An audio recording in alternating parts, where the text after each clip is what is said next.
નમસ્કાર, આમ nation plus news. હું છું આપની સાથે હેતુ. વડોદરા શહેરની પ્રતાપ સ્કૂલમાં બીએલઓ સહાયક તરીકેની કામગીરી કરતી મહિલા કર્મચારી ઉષા સોલંકીનું ફરજ દરમિયાન કરુણ મોત નીપજ્યું હતું.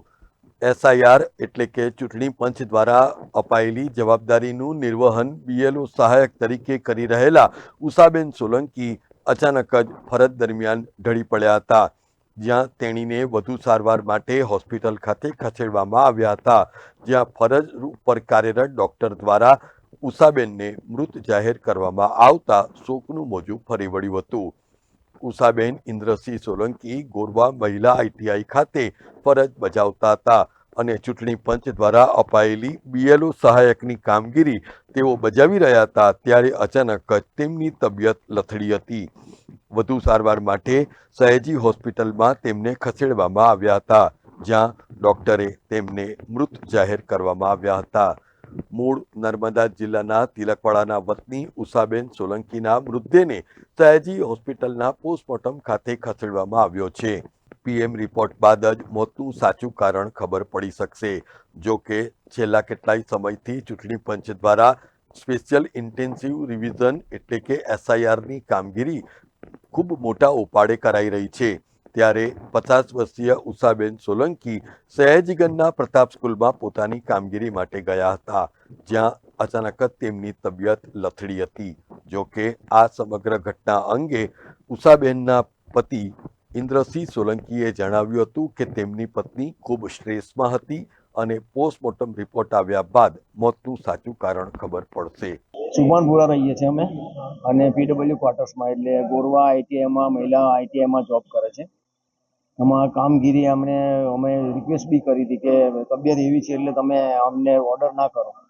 ચૂંટણીમાં સહાયકમાં શું નામ છે બેનનું? ઉષાબેન. અચ્છા, કે ક્યાં આગળ ઘટના બનીને શું કરતા હતા? અહીંયા કડક બજારમાં પ્રતાપ સ્કૂલ છે ને ત્યાં હા, શું કરતા હતા? એ બેઠા હતા, પણ કંઈક વેટ કરતા હતા. જે એના ઉપરના જે આવે ને સુપરવાઇઝર કે કામગીરી બતાવવાના હતા, એમની રાહ જોતા હતા એ લોકોને. પછી એકદમ જ ત્યાં જ બેહોશ જ થઈ ગયા. એટલે એટેક જેવું કે ગજે ગણો એ ખબર નહીં. અહીંયા લાયા પછી ડોક્ટરે એવું કીધું કે ડેડ છે. શામાં નોકરી કરતા હતા? ગોરવા આઈટીઆઈ મહિલામાં. આ લોકોને કમ્પલસરી કામગીરી આપી છે આ લોકો? હા કંપની આક્ષેપ એટલે આ જ કે સર અમે રિક્વેસ્ટ તો કરી હતી, અને ઓફિસમાંથી આ લોકોના ઓર્ડર જાણી જોઈને ત્યાં કરાયા છે. 2 જણા રૂબરૂમાંથી એમના ઓર્ડર કરાયા. એમને કોઈ બીમારી કે ના, બીમારી તો હતી જ એમ, પણ એ તંદુરસ્ત હરતા પડતા કામગીરી તો કમ્પ્લીટ કરતા હતા બધા. અચ્છા બે આ કેટલો ગંભીર મામલો માનો છો કે જે રીતે બંને કામ કરવાના? હા, તે લોડ તો હતો જ એને. લોડ તો હતો જ. કેટલો લોડ? કેવી રીતે સર ઘર બી ચલાવવાનો? હા, ઘરમાંય કામ કરવાનું ને આ બધું આની કામ ચૂંટણીની ઇલેક્શનની કામગીરી આ લોકોએ આપેલી એ બધી નિભાવી. અચ્છા, બેને એવું કીધેલું ખરું કે ભાઈ મને આ નહીં ફાવે, મને તકલીફ પડે? હા ના, હા એવું તો હોય જ ને, દરેકને જ હોય સાહેબ. ના, કીધેલું ખરું? હા, મને કહેતા હતા ને કે આ વધારે પડતો જ લોડ છે, કે ઓફિસનું કરવાનું, આ કરવાનું, ઘરનું કરવાનું બધું. એટલે બીમારીનું અમને ખબર છે, ઓફિસમાં ખબર છે કે હાર્ટની બીમારી છે, છતાં પણ આ કામગીરી સોંપી. હવે ઘટના તો એવી ઘટી કે મારા પર ફોન આવ્યો કે ભાઈ તમારા બેન ઉષાબેનનું મૃત્યુ થયું છે, એટલે તાત્કાલિક ઇમરજન્સી વોર્ડમાં આવી જાઓ. એટલે હું જે તે જગ્યા પરથી હું સીધો ઇમરજન્સી વોર્ડ ઉપર આવ્યો અને જોતા એમનું ખરેખર મૃત્યુ થઈ ગયું હતું અને પીએમ માટે ગાડી લઈ જઈ રહી હતી. શું કામગીરી કરતા હતા? કામગીરીમાં તો એક જ છે, સરકારી તરીકે એ ગોરવા આઈટીઆઈની અંદર સરકારી નોકરી તરીકે ક્લાર્કમાં ફરજ બજાવતા હતા, અને એના અનુસંધાનની અંદર બી ત્યાંનો બી ભાર હોય છે, અને બહારની બીઓલો કે સરકારની બહારની બીજી બી કામગીરીથી એ પોતે વ્યસ્ત રહે છે. એની અંદર કંઈક બન્યું હોય, એમના માનસિક ભાર આવ્યો હોય અને માનસિક વિચારોમાં ખોરવાઈને કદાચ આ ઘટના બની હોય, એવું બની શકે. અત્યારે બીએલઓમાં બહુ કામગીરી હોય છે સર, બીએલઓની કામગીરીમાં તો એવું છે, સરકારી કામગીરી તો કરવાની હોય જ છે ને, એમાં બી અઢળક કામગીરી સરકાર આપતી હોય છે ને, ઉપરથી ઉપરાંત નવી કામગીરી બી વધારાની આપે છે, એટલે માણસ માનસિક રીતે તૂટી જાય છે.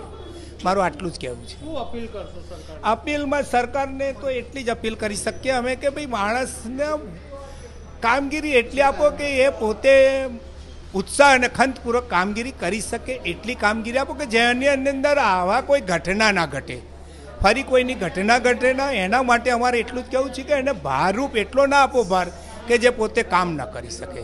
અને જો આવો જ ના આવો જો ભાર સરકાર આપતી જશે તો ખરેખર આ બનાવ તો અમારી બહેનનો બન્યો છે, પણ આનાથી બી ઘણા એવા બનાવો બનશે કે જે કહી પણ નહીં શકે ને સહી બી નહીં શકે એવા માણસ આવી રીતે માનસિક રીતે તૂટી જશે ને આવા કંઈક બનાવ બનશે એની પણ અમોને ભય છે. વચ્ચે બીમાર હતા ને કંઈક રજા માંગેલી ને ના આપી એવું કંઈક છે?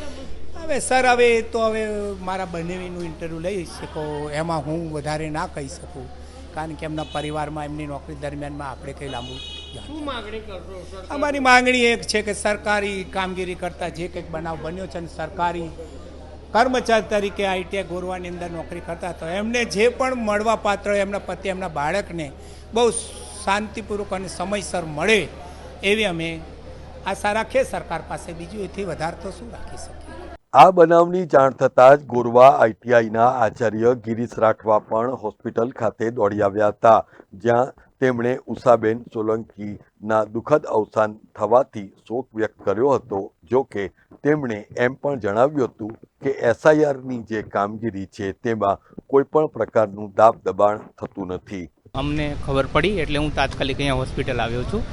શું ખબર પડી તમને? મને કે અમારા સ્ટાફમાંથી ફોન આવ્યો કે બીએલઓ સહાયકમાં ફરજ બજાવતા હતા. કયા બૂથ પર હતા એ તો મને નથી ખબર, હું પણ ઇલેક્શન ડ્યુટીમાં જ હતો. અને ઉષાબેનને અચાનક કંઈક બેભાન થઈ ગયા છે એવું જાણવા મળ્યું અને પછી તરત મને ખબર પડી એટલે હું દોડીને અહીંયા આવ્યો અને અત્યારે જ હું અહીંયા આવ્યો છું.